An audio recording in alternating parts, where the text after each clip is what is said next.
You're listening to the Midwest Motorsports Cool Down Lap, the only podcast covering all three series in the league. Join your host, Anthony Castor, alongside Midwest Motorsports CEO, Justin Thaler, and James Johnson, the voice of Midwest Motorsports. Buckle up, because the Cool Down Lap starts now.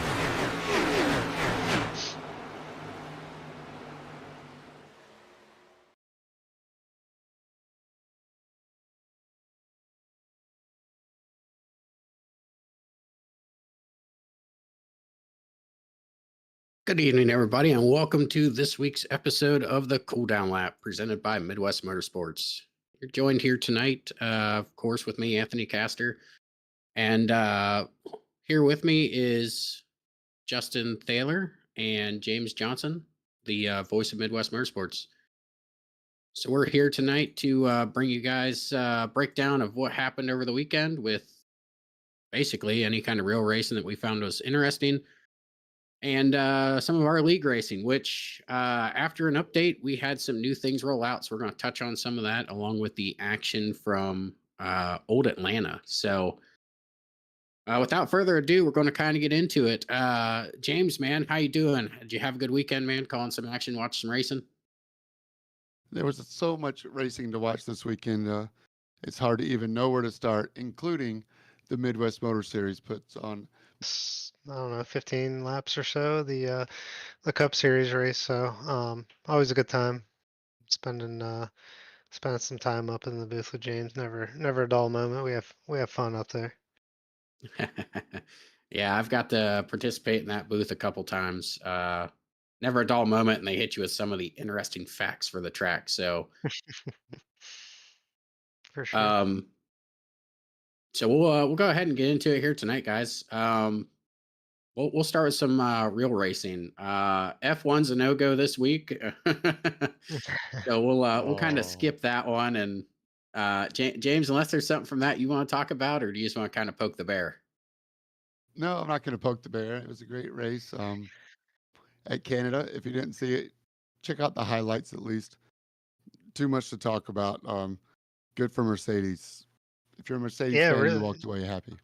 really good for Mercedes. Not only the controversy that happened. I mean, we're going to talk about it anyway. So not only the controversy that happened between the two McLaren drivers, Lando Norris and Oscar Piastri, but also, did you see all the back and forth regarding Mercedes and Red Bull between George Russell and Max Verstappen by chance?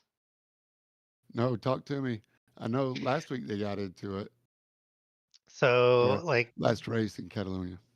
during that last safety car, there was an abrupt stop of George Russell in his car, and basically, Red Bull was saying, "Oh, he brake checked us and everything else." So the conspiracy theory is that Mercedes or just George Russell was basically trying to get the FIA to get Max his one more license point Yeah. to where he would be banned for a race. So there's all kinds of videos. I urge you to check that out. But I think the biggest thing was the two papayas. I think it has to be the story, of that race, don't you think?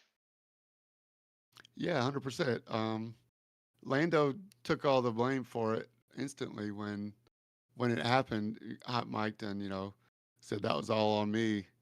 Piastri, was he or was he not supposed to leave a car with? So that's the question. Yeah, tough What do you one, think? but I mean, it happened. It happened. I mean, he's gonna defend, and which he has every right to, whether it's his teammate or not. So I mean, I think I think it was all fair. I don't really know why. I mean, they were both reeling in Antonelli there, Yeah. and I think honestly, had they kind of stayed in formation, they potentially could have gotten a 3-4 finish. Um, except for obviously having one car DNF'd, but I think. Do you remember what I told you the other night when we were talking about that, and I how do. eerie kind of the situation was, and what did I tell you? It was the same thing with Jensen Button and Lewis Hamilton in a McLaren, by the way.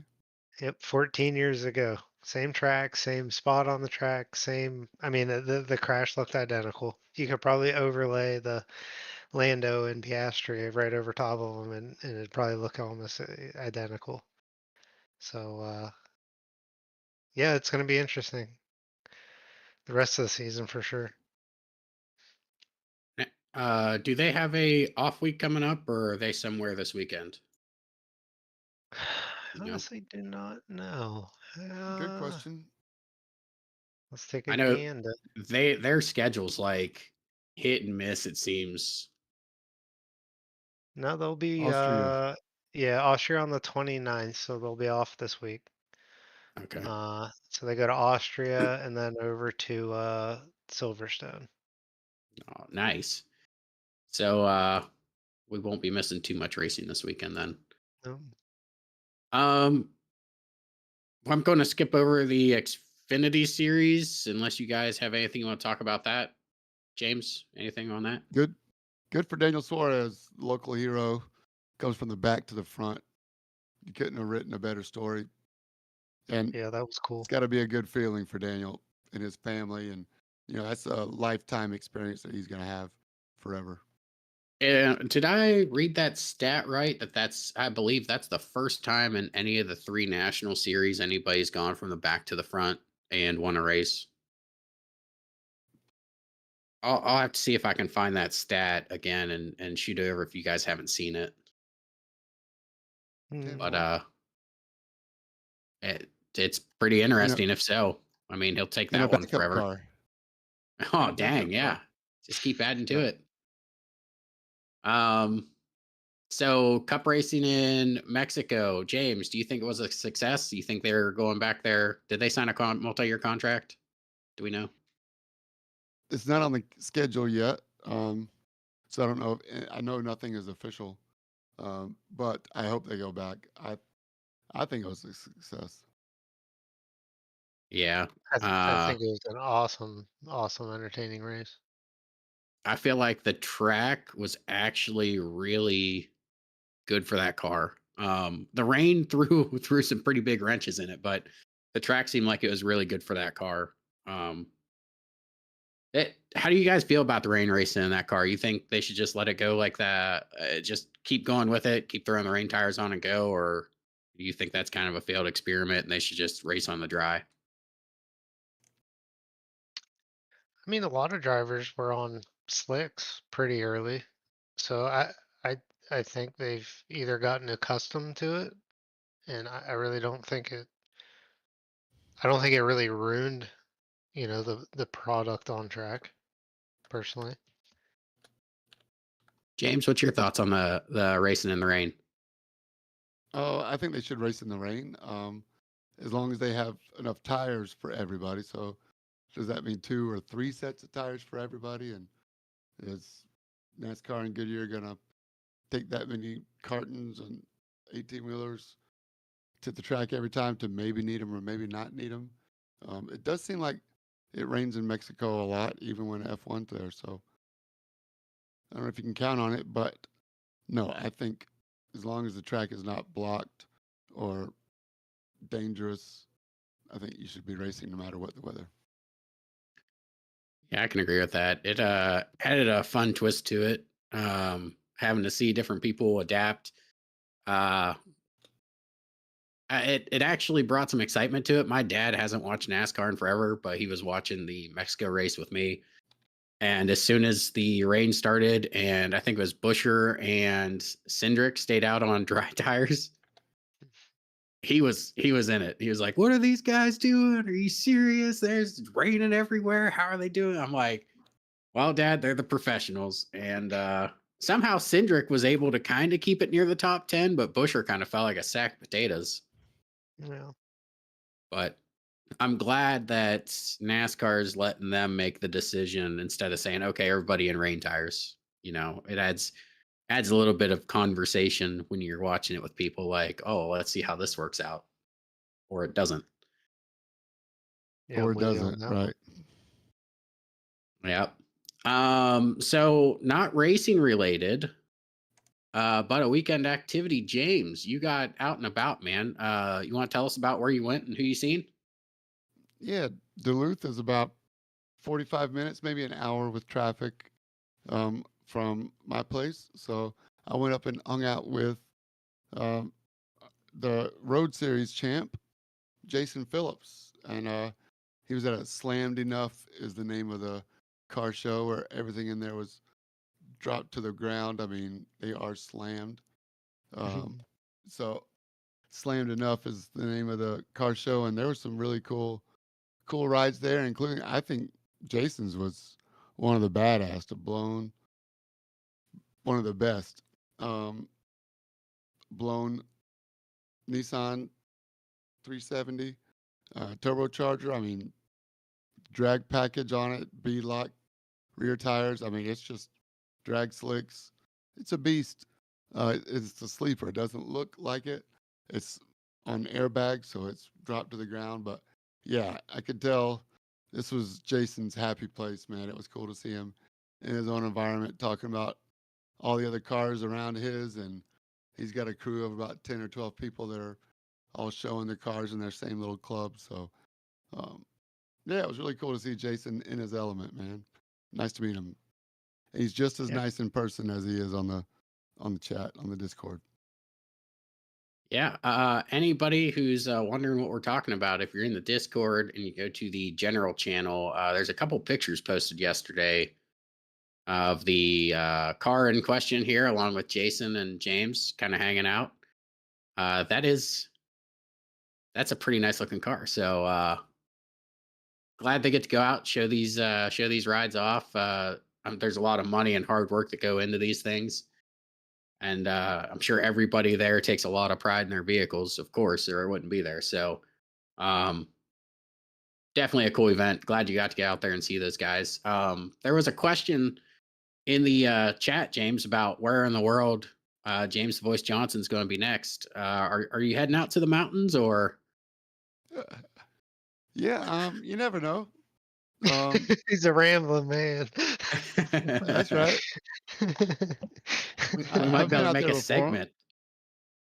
Yeah, right. Yeah. Where's James this week? Where in the Yeah, it's world the is James Johnson the voice? exactly. It's like Carmen San Diego, just James Johnson, just pop up out of nowhere. That's I right. swear, if I'm like at the store grocery shopping and I just see you coming up to me, I'm I would be thrilled, but I'd be like, all right, that's a little too far, man. That's funny. This is when we start the Midwest Motorsports punked session. We just have James just come up out of nowhere. You punked. Yeah, Justin did call me out on Facebook too. There was a iRacing had a post of who's your favorite commentator, and Justin tagged me up. I thought that was pretty Hell cool, yeah, Justin. man. Hell yeah, brother. Heck I got yeah. you. I do want to, I guess, real quick back to racing. How about the 24 hours of Le Mans? Oh yeah. Yes, Robert Go on, buddy. Kubica, right? So yeah, Robert Kubica, overall in a not in the factory Ferrari, and Right. so I wasn't going to root for the Ferrari, but um, you know, if you don't know Kubica's story, you need to do some research and the things that went through the.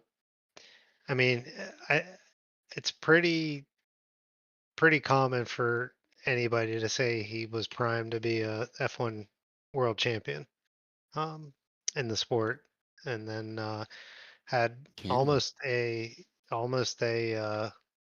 fatal accident in rally car racing. Came back to F1 for a little bit of time, but not at the top tier. He was really linked to the Ferrari team in F1. It's probably where he would have ended up. And just a lot of drivers say, he had the raw talent and the raw speed, and for him to if you look up his crash and the injuries he suffered, and then how he got back into racing with pretty much a disability, is just a really phenomenal story.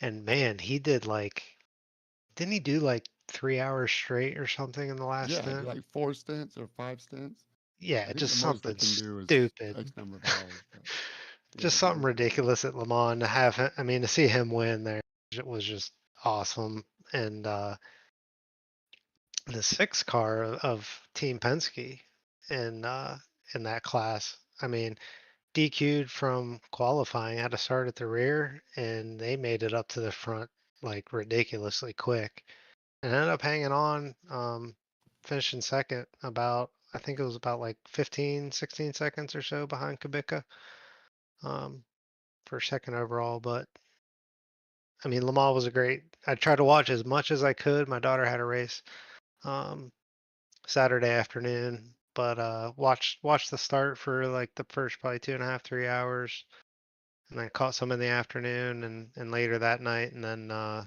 pretty much all the finish on Sunday. So kind of a bummer it's over because I always look forward to Le Mans, and yeah, I just think it's just such a spectacle, and all those cars on tracks and all the different varying battles and the strategies and everything else is just insane. I mean, you have cars that might get into some trouble early in the race, and you can't count them out. And some of those cars end up coming back and doing something spectacular, and fighting all that adversity. It really shows, all the drivers get all the airtime, and everybody talks about the drivers and everything. But I mean, you got all those crew members and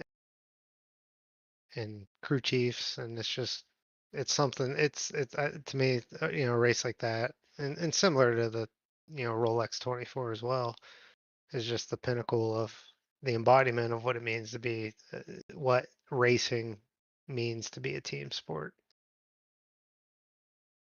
Speaking of the crew members and stuff, I was scrolling through X over the weekend as Le Mans was going on, and I follow the AO racing team, which have the Rexy and I believe Roxy that's right. Spike is cars. and they got Spike in the Like LMP too, and I'm pretty sure Spike ended up winning LMP too. it's, Yeah, he went well to Pro Am. Yeah, Hmm. yeah, they had Micro a Golf. window guy. Guy goes up and he cleans the window and pulls the dirt out of the front of the car. And I guess a bunch of people on X were interested in this guy for some reason. So the team actually had him get up on the car when he went to clean the window and wave at the camera because they noticed he was getting a bunch of screen time. So it was neat to see like the camera guy or the crew guys actually getting some fun in too. So That's what it's all about. That's a exactly. job I could do. I mean, I can't do. I can't. I'm not fueling or I'm not changing tires, but I'll get up there and clean the windshield off. I'd have no shame. The That'd way be a that cool. dude That'd be a cool gig. the way that dude attacked that window, I thought he was going to put a dent in the front of that car, but surprisingly he didn't. Yeah. um, awesome. For anybody that has access to the Road Series chat, hop in there and take a look. They're posting a bunch of car pics and everything. It's actually pretty neat. Hmm. If you don't, maybe you should look at participating in the Road Series. That's some incentive. The Road Series has a very active chat, a very active group of drivers, a very helpful group of drivers. They're back on the track this week at Spa, correct, Justin? Yeah. Tomorrow night's Spa for an endurance race on the new tire model for our GT3 class. Did you get any practice with that GT3 to see if it changed much? I did. I did. It's gonna What do be you got to Changed interesting. report? much? Um. So everything is definitely, when you're on your colder tires, you can definitely push the car. So there's a lot more understeer. The Mustang was kind of already inherently understeery. Now it's just like, amplified with the cold tires. But overall, once you get to bring the tires in, the temp, it feels really, really good. The car feels real lively now. Um, And to be completely honest, like I don't know if I was really like in tune with what was quote wrong with the tire model before, but when you're getting into the braking zone, y the front end actually will like kind of shimmy laterally left and right as you're on the brakes. So like, there's a lot of front end movement if you're into the hard braking zone. The car feels like more, I guess, planted, and you can kind of tell like some of the faster corners, you can kind of tell like where the grip is and like how much grip you have, so you can really feel, the car on rails, so to speak. It feels good. It's just going to be everybody kind of figuring it out. At this point, the only thing I will say, it will definitely be a little more sketchy, during races for the Road Series when these guys say, "Hey, I'm going to take a set of tires now." So it's going to be there. You're going to have to get them up to temp and bring them in more than you had to, because the other tire model, it was like your first 2-3 laps. That was like your optimal grip levels on the old tire model. And then it would just kind of fade off from there. And then now it's, 5 laps into a run ish, depending on how you work them in. The nice thing is like when the car does kind of start to break, the slides are easier to catch. So it's almost like they kind of build in, like the flexing of the sidewall. It's not just like on ice. So Oh, if you do kind of like loop it or something, your tires, you can get them back down into the temp window easier, because like it always felt like, and honestly, I keep saying the Mustang, but I haven't really driven any other GT3 car for a while now. But with the Mustang, if you overheated the tires or something in a corner or slid, it felt like it took like 3 to 4 corners after that, and they were treacherous 3 to 4 corners to get your tires to come back down in temp. And now it's not like that at all. So it's gonna be interesting. yeah, it'd be fun to watch. James, is there anything you're looking at from your side, being a broadcaster with this new tire model drop? Anything you and Adam are going to be looking for in the broadcast? Not necessarily anything that I'll be looking for with the tire model, but with 43 cars, I'm not sure exactly what the sign up is up to right now, but with the full track GT3 and GT4s, learning a new tire model, or should we say, getting used to the new tire model in race condition, like in combat race conditions. Mhm. It's going to be fun, and there are 42 Yep. signups. So, um, A- yes, I'm looking forward to all And of it. I'm gonna drop it here now, but Okay. my very friendly, I don't even want to call him a rival because he's not. He's a good dude. We had him on the other week for the podcast. Jussie Coffee is actually no longer going to be driving a Porsche in the Midwest Motorsports Road Series. Say what?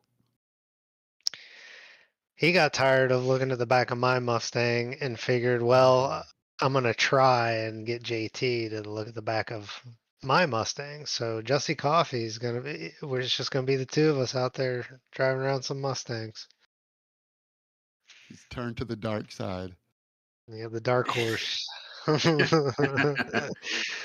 Which is cool. uh, Like, I'm all about it, man. We need another one of those just American Thunder. And Steve just loves the sound of the Mustang. So the more Mustangs we can get on track, Steve will just be so happy to listen to the roar. yeah, I was about to say we just got more menacing sound on the track, so Steve actually hates it.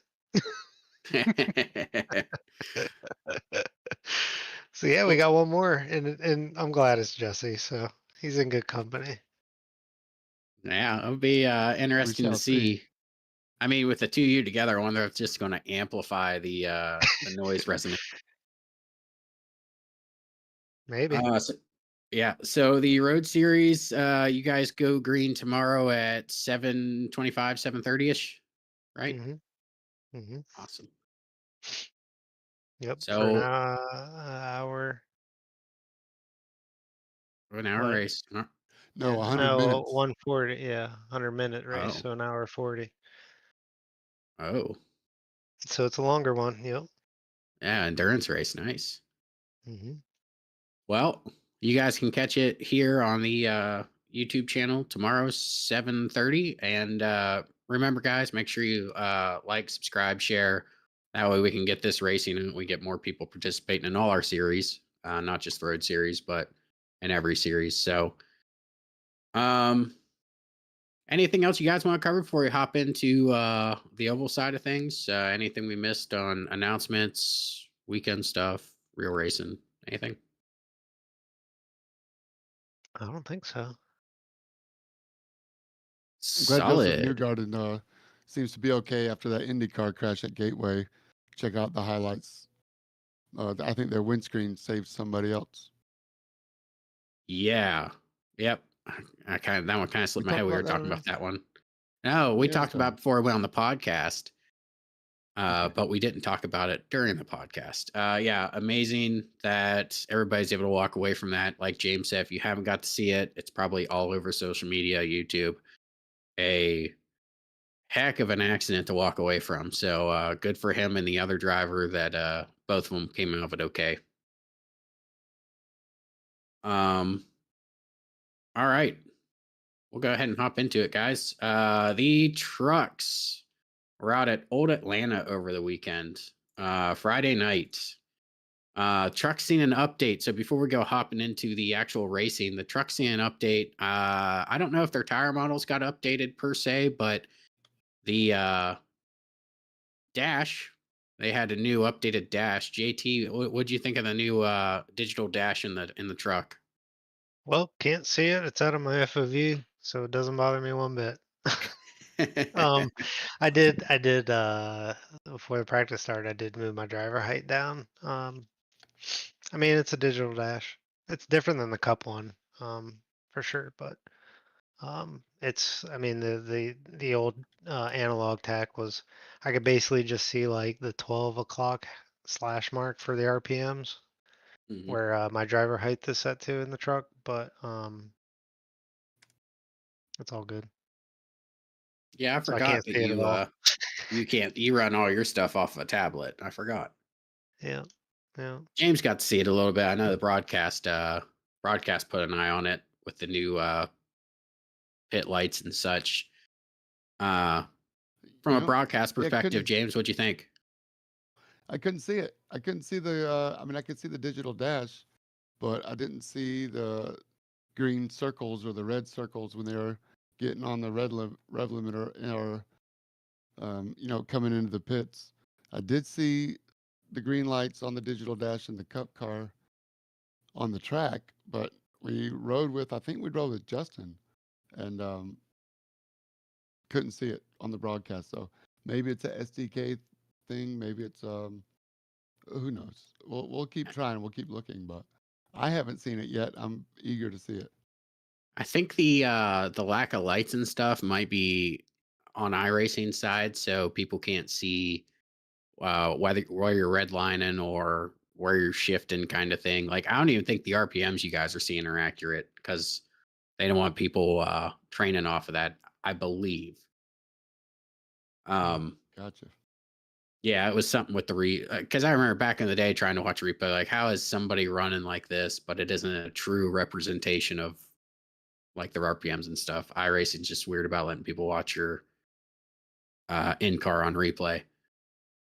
Uh, did the trucks, I see. JT? Did you notice? Did the trucks get a tire update done? I think at Old Atlanta would probably be one of the worst places to try and figure out if there was a tire update because it's a older track. I haven't a clue, man. I didn't really look at anything in the attachments besides the GT3 tires. So I Yeah, was flying blind as far as that goes. yeah, I mean, the but truck felt like the truck, but I think to your point, Old Atlanta might have been a bad um, testing point for that. You know what I mean? To see if you could feel it. okay. Well, we'll go ahead and hop into a recap, and I'm sure we'll ask you your opinion on a couple things since you got to participate in the race. But Ian Silva got the pole for the race. I guess our Ryan Newman when it comes to qualifying. Can we say that officially? Yeah, I think that's Insane. fair. Yeah, he's always putting it I up think it's front, his man. first one This season, I think it's his first one, though. I could be wrong, but Yeah, you guys dropped a stat. I think it was last season. He had six poles, I believe. So he could just be warming up now, and to get going. But wasn't that long into the race. Lap 3, we got a caution, a couple cars getting into it. Not too much chaos. Actually, it looked kind of clean for the most part. I think somebody just gave a little less room than what was intended, and just got spun. So it wasn't anything too crazy. Uh, we seen our first actual lead change at lap 16. Dustin Reinsdell took the lead for me and Silva. And after this point, JT, you got into a battle with Ian. I know it was Friday night, but it was one of those ones that I'm sure you remember because it looked like you were trying your hardest to pass him. And on that high line, he just kept, backstretched, being able to maintain that gap. Did thoughts of Bristol come through your mind when me and you were doing that for a while? No, not at all, because it was actually really fun, and I wasn't gonna like ship it in there and just hope that Uh-huh. a slide job would work. Uh-huh. Um, but it was just, and then at that point, it was just trying to fall in line, and then if I could maybe run just that little bit higher, if and then cross them over maybe on the exit out of two or something, and really get the run. Try it that way, but no, it was a lot of fun. Like I think we door banged a couple times, completely unintentional, but it was just hard, clean, fun racing, man. It was a blast. Yeah, I was watching it, and I'm watching you two go side by side for the most part. It was like 2 or 3 laps, and Dustin's starting to pull away, and I'm thinking, okay, at what point is Justin just going to fall in behind? Be like, okay, I'm just going to follow and push you down the backstretch, and we're going to try and catch Dustin a little bit. But you guys fought that one out for a while. And the camera, I believe, James, you guys stuck on that one for probably a majority of the battle up until the next caution. What's it like calling something like that and trying to also keep an eye on what's going on in the field when you have a close battle like that? yeah, luckily Trevor was in the booth with me, so we had a good time calling the race, and we have timing and scoring up as well, so we're trying to make sure we don't miss anything. But there was so much side to side action in the truck series that it was really difficult to want to stay with somebody and not miss another um, close race. So we tried to bounce back and forth. Luckily, we didn't. No trucks were harmed in the filming of that race, so they kept it clean, as we expect from the pros that they are. So, yeah, it was good. We had a lot of fun. Yeah. So you guys battled up until you guys were getting close to your first green flag pit cycle. But the caution comes out. I believe it was a single car spin, or yeah, yeah, it was a single car spin that came back up on the track. So we threw the caution. Everybody pits besides the 93 tires this week. Yeah. Hmm. Tires, tires, tires. And I say tires because on the restart on old tires, it looks like the truck was a handful. Treacherous, treacherous. Exactly. Exactly. So you guys all pit. I believe he's the only person that didn't pit in this one. And when he goes to go, tires just start spinning. And I believe he gets collected by Dustin, who's trying to restart on fresh tires, and it ends up putting the 93 down into pit lane. Not the right way either. So, Justin, being in the race, man, did you do any old tire restarts? And I guess did you have to do anything differently? Like, did you have to feather the throttle to take off, or? Yeah, just you just got to really make sure you don't lay them up. You know what I mean? Um, I think the trucks were not as bad as the Cup, but there was, I mean, it happened right in front of me. Somebody literally went sideways, and I was right behind them, and on one of the restarts. So luckily, I didn't get collected in that. But you just had to really just be easy and very patient. On your inputs and building up your speed, not to just completely just roast your rears and kick it sideways. For sure. Well, it was from this restart. We see Ian Silva take the lead off of that, off the 93, spinning the tires.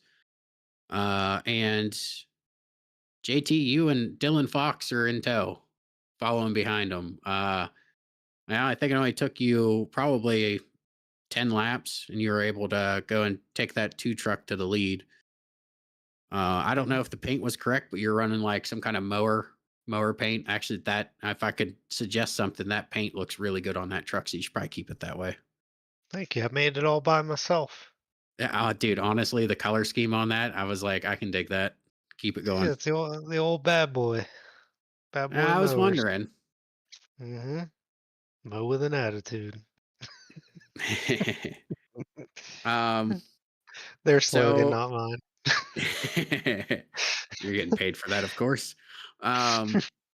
So you take the lead 8 laps later, you have another caution, followed by another caution because cautions, of course, breed cautions. The caution on lap 51 is due to, again, old tires on a restart, somebody spinning tires. It's just, again, we're going to say it tires, because there was the tire update that dropped for GT3. I don't know if Cup got it or not, but it seems like something happened there. So aside from that, we had a couple more lead changes. We had a green flag pit stop at lap 74. I'm going to highlight this one. Lap 74 pits because our boy Mike Scamilla going down on the pit road. It looks like he was hauling the mail to get down there from the Locked him lead. up. Locks Oh, him man, up. I hate it. If I had to take a guess, because this has happened to me multiple times and it's agonizing, but every time I've been black flagged entering pit road, it's because I dipped my right front tire over the line onto the grass and they called an unsafe pit entry. And I was watching it and it didn't look like he was speeding. Mike, I know you're in the chat, so if you want to kind of highlight what in the world happened in that truck race, but if I had to take a guess, you touched that line on the outside and they got you with it. I hate that rule. It kills me. But heartbreaker for Scamilla because he had a pretty good race going between him and Silva there at that point. And ultimately had that sit and pit where he had to sit for so long. Aside from that, green flag pit stops play out. We have Dustin taking the lead with 20 to go, and basically he sails away to the win. Justin, you were able to get within 3.2 seconds, about 3 seconds from him, but weren't able to overcome that gap. So you got second place, and Ian Silva brought home third. There's one person I'd like to give a shout out to in this race. It's our boy Steve Hansel. Driving that truck like it had a Porsche emblem on it, making the moves. he had was fun. Oh, dude, it looked like he had fun. He was out there slicing, dicing, doing everything. So I was happy to see him out there and happy he got some time on the broadcast. I know the broadcast booth was able to go out and highlight him a little bit and see him out there again, making moves and gaining positions, bringing home a top 5. So it was a good day for him. And unfortunately, another 2 weeks in a row where old 21 Justin Gleckner just got used and abused. Yeah, he got wrapped up in a couple incidents that honestly just weren't even his doing. Yeah, he decided after that he used a fast repair, and then he was pretty well spent after that, and just didn't feel comfortable. The truck was all over the place, and he didn't want to ruin anybody else. So he said, "I'm out, boys." Sometimes Which is nice of it's him. yeah, sometimes it's better to do that when you're at least driving with a broken car. Mhm. You just don't want to get in somebody's way. So I understand that. Respect it. But good to see Steve out there with a good run. Dustin, of course, ended up winning the race. Justin Thaler brought home second. Ia Silva third. Ron Schamer fourth. And Steve Hansel fifth. So as I'm watching the broadcast, James, you've pointed this out. There's a lot of relation or people with the same last names in the in the truck series. I counted, I think it was 3. Oh man, I can't remember their last names now. Father son duos. We got James and the Olavsons, Robert Yep. Olavson, Nicholas and John Aslin. They're sometimes together in the truck. I don't think John runs the Cup series that often yet. And then uh, who else? Oh, we got the Laveries. brothers. Who? We got the Laveries. We got Marco. We got Robert, and there's one Oh, the more. Lowrys. Thaler. Hello. Yeah, the Mm, Thailers. Duh. And you got the grandfather of everybody. He's 900 years old. We got Norm Snyder. He's related to everybody. Yeah, we're gonna talk more Yeah. about him in the Cup review. Oh, of But course. yeah, Yeah. So I was going through it and I was like, man, this is really a family racing league with all the. I'm sure there's a couple in there that aren't related. I'm pretty sure the uh Harrises. I don't think they're of any relation, but No. still, it's pretty cool to see you can get everybody together and have a fun race. And I'm sure they're in their chats talking and having fun with it. So definitely cool to see. Yeah, for sure. I think that's one thing that makes it really cool is to like, because we started this and then got my dad a rig. So it was me, my brother, and my dad, and having other guys bring in, either brothers or their dads or their sons is just, it's really cool. You know what I mean? It's for everybody to be able to share that, with somebody special to them is something real cool. Of course. So points are up on the screen. We got Mike Scamilla leading the points, Ian Silva 2 points back. Justin, you're 4 points back from the lead. They're in third place. Nick Aslin 5 points back, and then we got a little bit of a gap to Ron Schamer in fifth, 15 points back. Dustin's 20 points back from the lead. James Olavison seventh in the standings right now. Look at him go. 32 We'll points back from the lead. we'll talk about him later. Yeah. Robert Sanders, 44 points back. Norm Snyder, ninth place, 45 points back. And Lee Winters, 10th place, 46 points back. So we got some close battles throughout the point standings there in the truck series. It's looking to shape up to be pretty good. Once we get to those drop races, we'll see how everything shakes out. But nice tight battles right now. Mhm. So we'll go ahead and pop over to the Cup Series. We got Sean Cunningham winning that race, but we'll tell the story on how we got there. So, James, I'm going to hand it to you, man. Let's go ahead and do a recap here of the Cup Series. all right, a whole lot going on. First of all, congrats to Ty Williams for putting it on the pole, but Norm Snyder starts off in the front row. Is that his first front row start? I'm not sure. I believe of the season, yeah. Yeah, the season. I believe he's been there a couple times, but normally he'll just drop to the back, and until we start giving him a hard time. Yeah, which is complete nonsense.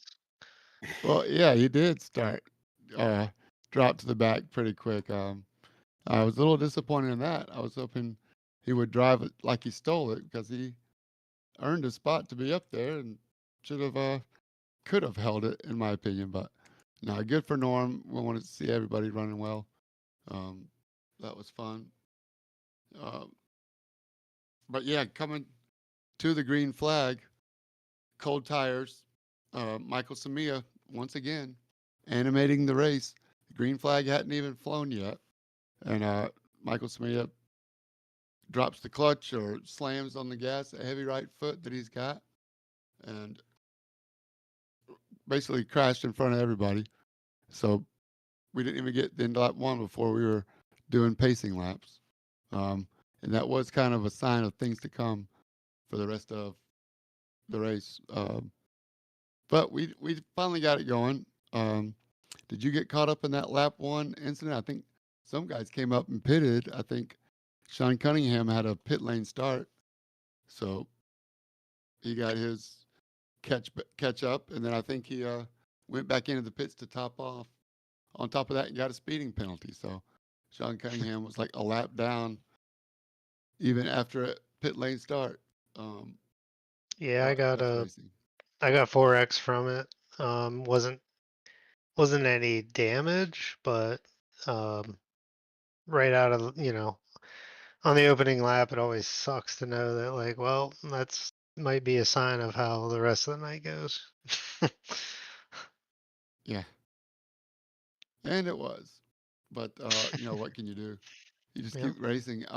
But really, I thought you guys did really good, man. There was a whole lot of unknown.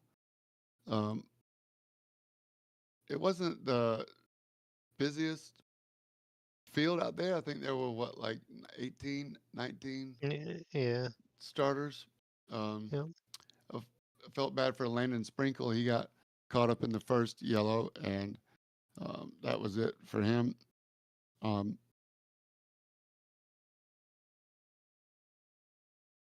Hey, real quick, James. Mike yeah, Scamilla is disputing the the start Not my in the fault. chat. Yeah, yeah. He says uh-oh. Justin pushed him. Justin, do I you have any didn't comments to touch you this? at all. I didn't touch you at all. I touched you because you had to go sideways. That's what happened. We No, need the I'm breaking not news mad. buzzer. I'm not mad, Mike. It's fine. It's all good, but it was your Yeah. fault. Uh, Go watch the replay. You're not remembering it's Justin hitting him with the "You're delusional." Just go watch the replay. Right? Yeah, the. that's pretty funny. All right, James. Sorry to interrupt there. I figured that breaking news was something we had to touch on real quick. Clear the air. No, I'm gonna need some help. Man. You guys were in the race. Justin was in the race, so Well, it seems uh, like Mike Scamilla wants a gaslight on how he saw it going. So if you want to just read his chats in YouTube, you might as well. do a So play-by-play with Michael. yeah, so I have a couple quick questions here for the driver. Justin, with the release of that update, and honestly, any of you guys who participated in this race, please throw your 10 cents in the chat. With the aero update that happened with the next gen car, did you notice any kind of like aero blocking or like aero disturbances in the car whenever somebody cross over your nose or anything? Oh yeah, Ty totally aero blocked the hell out of me going into 1 and 2. And is that just like, And it got tight. It got tight. Like I oh, went no up the kidding? track. Yeah, I didn't know that was part of the update either, so I learned that out. Yeah. They were talking about that being a big update with the next gen. Hmm. And would you say it's normally when the car in front of you kind of like crosses the front of your nose, or would you say it's if you're following them? I mean, I wasn't right on his bumper. There's probably maybe, I don't know, a tenth, maybe a little less, a little more.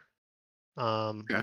I don't know. I maybe drove it in a little more just to close the gap on him, but at one point I think he did kind of come up from the line he was running, and it did get tight. That'll be interesting to see. So we'll find out who the mirror drivers are, I guess, rest of the season. If Yeah, the it's, eight car ever shows up for a night race, then they're behind me. oh, They I'm better getting expect arrow that to blocked. happen. Yeah, that 8 car's getting arrow blocked all the way out of here. I know how I'm to do not. I'm not even looking through my windshield if you're behind me. it. I would expect nothing less. Did you? So a lot of people were talking about the car bottoming out in 3 and 4. I think Jason Huffman was talking about Yeah. it being like in real life Texas. Was there a spot in the track? Was it like the bottom of 3 and 4, kind of middle where those bumps were? Yeah, And it was all through 3 and 4 for sure, top to so, bottom. what was the trick to kind of navigate that? Was it just kind of half throttle or 3/4 throttle? Don't be all the way on it. Yeah, for sure. You just had to really be light on your throttle and pretty much don't try and correct your steering as you're rolling the corner. Because once you had a little bit extra wheel input through 3 and 4, it just amplified The car almost hopping and then wanting to either run up the track or run down. So it was 3 and 4. You had to have extreme patience to really get through, and trying to push it through 3. I kind of said it when we were interviewing Ty, because he mentioned it was kind of really hard to drive on the limit there, which is Mhm. exactly what I was really thinking. And to me, it was almost like, say, at a track like Charlotte, where you can be on the limit and just say the limit's 100%. Mhm. Like here at Atlanta, it felt like the limit was 80-85% of what Wow. you would theoretically think you could push the car. I think it was just you really had to be real delicate. Especially 1 and 2 wasn't bad. Um, you could really kind of rip it through there. Mm. And to me, it almost felt like you had a dirt track 1 and 2, where you can kind of send it off into the corner and then kind of get on throttle easy, and just the car will just rotate as you really step on the throttle. It wasn't as slippery, but 3 and 4 were pretty treacherous, man. I think most issues came through 3 and 4. I think it did end up catching one driver, Landon Sprinkle, I believe, ended up catching those right around lap 25. And I think he brought out our second caution of the race, uh, bumping around on those and sent him down pit road. Hmm. But Even the 11 got crossed up Yep. coming out of 4, spun across pit lane, causing a caution.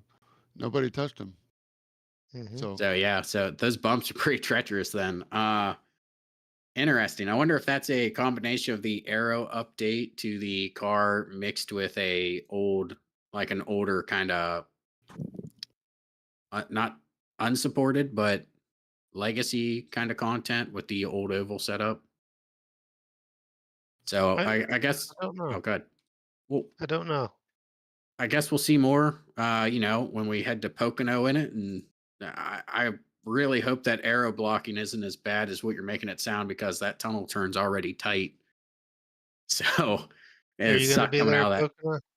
I'm gonna try, man. That's Yeah, another day I have. you're That's gonna another find day out I more. have. Yeah, the daughter. So we'll see how that goes. But um, I love Pocono. It's a fun track. So Mhm. hopefully. Uh Sorry, James, we kind of got sidetracked there. So lap 25, we had our second caution with Landon Sprinkle, self spinning. Was there anything else really that you seen in the race aside from some really tight? I mean, you guys were racing side by side with those bumps. Kudos to you guys. But anything else you were seeing, bud? yeah, there was a new driver for the first time. I believe his number was 26. I'm sorry, I don't have it Adam right in front of Duff. me. Adam Duff. Yep, And he was 26. holding his own. He was up there, man. He's going to be something.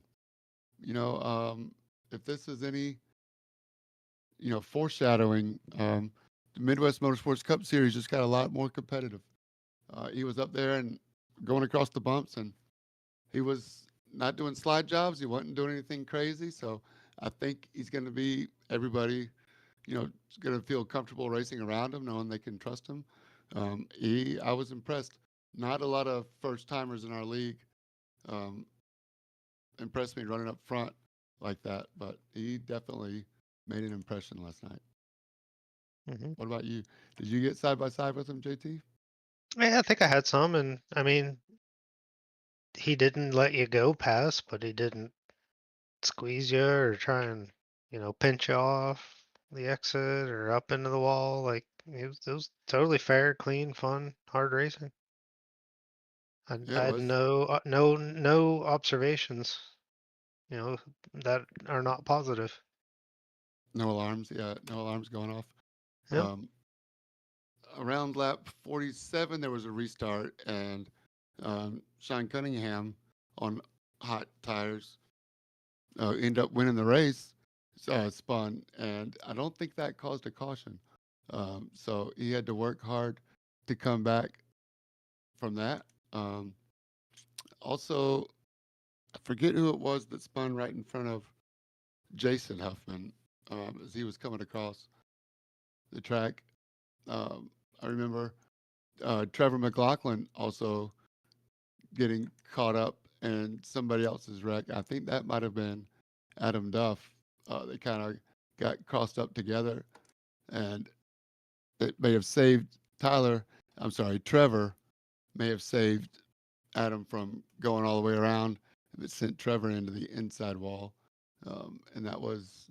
I'm not sure if he retired after that or if he kept going. I think he kept going, but he did spend some time in the pits, multiple laps down. So I think everybody had a chance to go around at least once last night in the Cup Series. And it's not a good go around either. Yeah, it reminds me like a Duran Duran song. But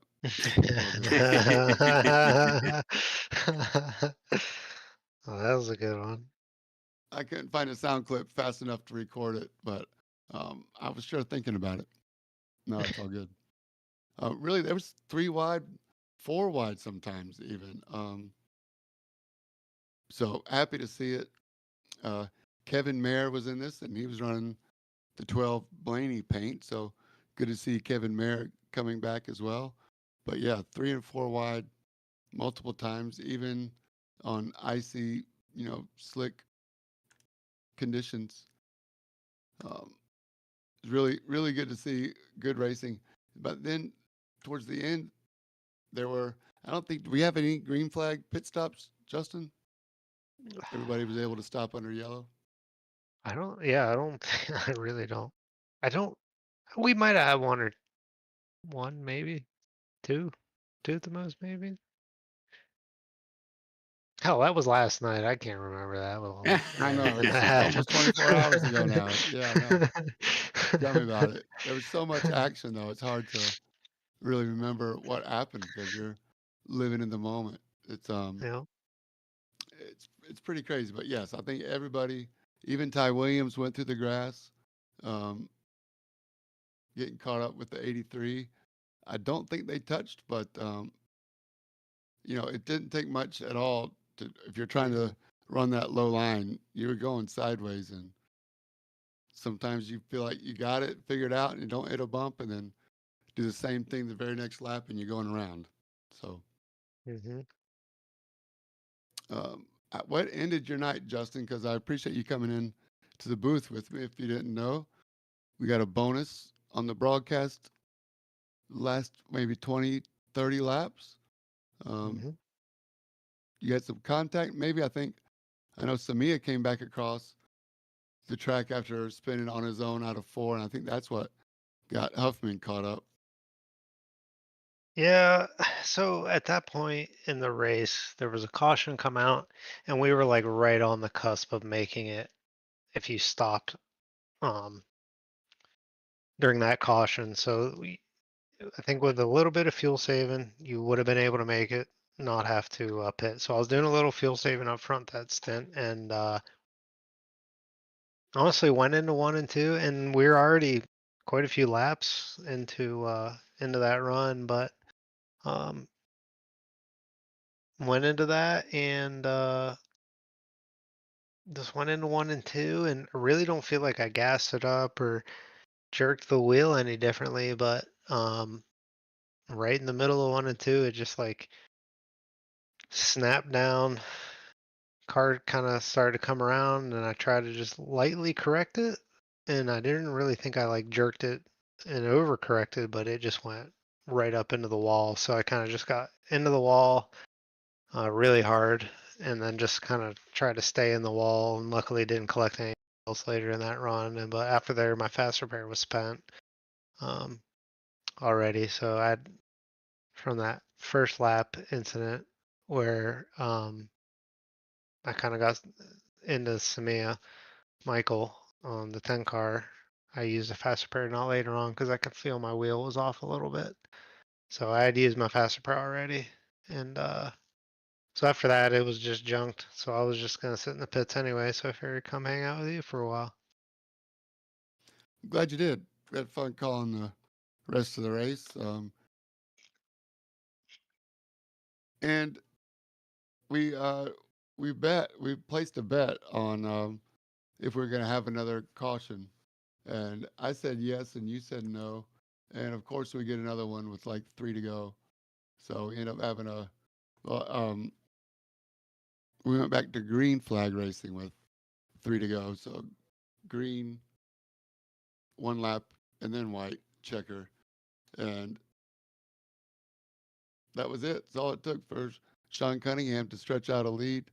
Um, and on the restart, the Adam Duff says he disconnected, and we looked at it after the race, and it looks like he did completely disconnect. I felt bad for Aaron Holroyd because the 9 was having a really good run too, and set to try to keep pace with the leader because they were both starting on the inside line. So, the 26 basically just goes straight, and in the double dog leg, he just on the outside lane takes out the second row on the inside lane, which happened to be the 9 of Aaron Holroyd, and that allowed Dustin Reinstedel. And we thought James Olavison was going to hang in there for third place until Yep. Ty Williams in the 81 was able to get around him. But Michael Samia was in there with the chance to get on the podium as well. And yeah, it was a really good race. But Sean Cunningham, after Duff took a left and took out the second row, they gave him about a second lead on everybody else, and the rest is history. Sean Cunningham with the win. Good for him. Speaking of Sean Cunningham, man, he's having a good season so far. That's 2 wins, if I remember correctly, on the season, correct? Yeah, I think he's got 2. He's Yep. currently leading our points, too. Yep. I got the points up on the screen. It's Sean Cunningham. Trevor McLaughlin's 19 points behind him. Brandon Thayer, 21 points behind Sean Cunningham in third. JT, you're 25 points back. Huffman, Jason.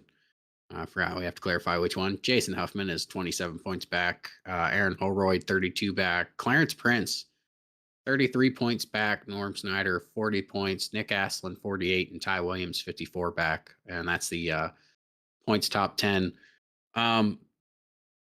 I didn't want to skim over something, but James, did you give a shout out to James Lovison bringing home a top 5 in the race? Well, boy, did we. Yeah.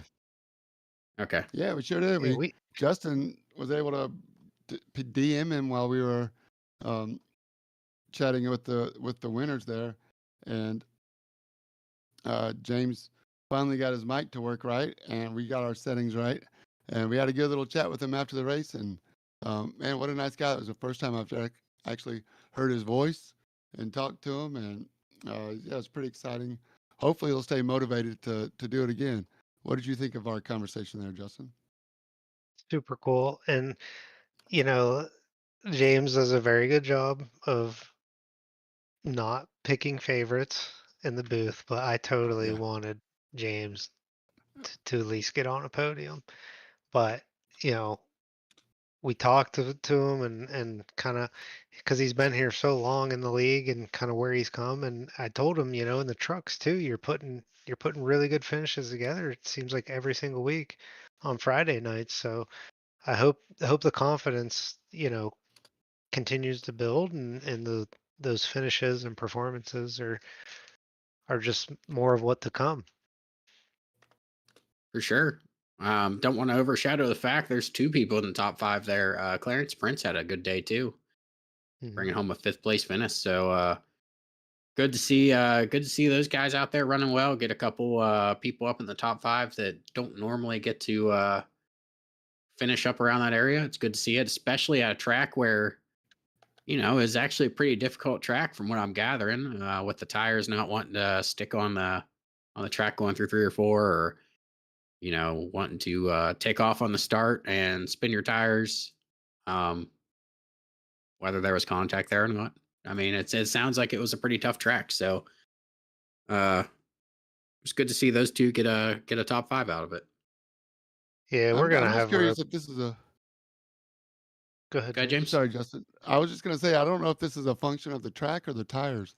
They were both new to the Midwest Motorsports series last night, so again, if the tire model has changed, are all the tracks going to be this slick, or was it something to do with the setup that we've been using that we didn't get to test because they changed it up on us? So that's what I'm going to be looking for after. I think we have a week off, right? You guys are out Yep. of town, so Yeah. Yep. Yeah, I I'll have to think wait 2 weeks to find out. the biggest thing was I think old Atlanta layout tricky. It's a very driver track, with the surface and how slick it is. Maybe it was amplified with the new tire model, which I knew nothing about until now. But we'll see. I think when we go to those ovals, we're definitely more familiar with and see how everything drives. But I think at this point with the ovals, we're just gonna run road courses the rest of the season. There we go. I'm in. I'm down for Um, that. just to reiterate on that, I'm not sure if the next gen car did in fact get a tire update, but we Okay. do know for a fact they did get an aero update. So or maybe the aero update could be playing a contributing factor in the the feeling of that car. Mhm. Yeah, So sorry. no, you're good. Maybe I get confused with the road series too. So Yeah, it's all good. it's going to be interesting to see these out at Pocono. Big, wide, sweeping corners. Turn one's really wide. Turn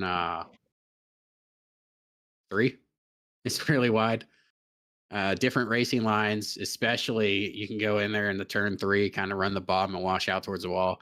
With what you said about the arrow blocking, it'll be interesting to see if a lot of that happens in those big, wide, sweeping corners where you got people taking different lines. So, be a lot to watch. Definitely a lot to take in on a racing side for anybody who's not had to experience this yet, such as myself. So we'll see how it goes. But yeah, Cup Series out at Pocono next week, and the trucks. Where are the trucks at next week? The trucks are out. Worldwide Technology on the That's right, by the way. 27th. So yeah, next Friday. You guys are off this week as well. So next Friday, the 27th, trucks are out at Worldwide Technology. So another fun track. But aside from that, is there anything else you guys want to cover on the podcast? Did we hit everything this week, or is there anything we missed? I don't know. I'm just pumped for this weekend. Should be a good time. For sure. There was one thing. If we didn't get to say it in Discord, happy late birthday to Nick Aslin. I believe it was yesterday. Hmm. Uh, Yeah, happy happy birthday, birthday to Nick. you, bud. Yeah, for sure. I hope you enjoyed it, and we'll see you back on the track after our off week. Well, I'm sure he's going to run at Spa, so see how that goes. But that's all I got, guys. If you ain't got anything else, we'll go ahead and wrap it up. Well, Hey, I got one more. Zach Alexander, our GT4 leader of the points right now, driving the pink Porsche Cayman. Looks like he got married yesterday. Oh, So, congrats, Zach Alexander. yeah. yeah, Welcome to the congrats. club, buddy. Hopefully that hair don't go gray or fall out in the next couple of years. Yeah, congrats, man. Congratulations, Zach. Hope it's a good one, and whatever you guys are doing to enjoy your week, hope you have a good one with that too. Hmm. So, all right, guys, we'll be back not next week. Next week we're off. So we will be back at it the 30th of June. So 2 weeks from now, to cover any kind of action we have throughout the series. Would be honestly, I think all three will be firing road and cup and truck. So we'll have a lot to recap, and I'm going to see about getting a guest in here too. So stay tuned, and we'll come at you 2 weeks from now. But until then, everybody have a great week. Enjoy any kind of racing you participate in, and have fun. Don't forget to stay in your lane. And I approve of this message.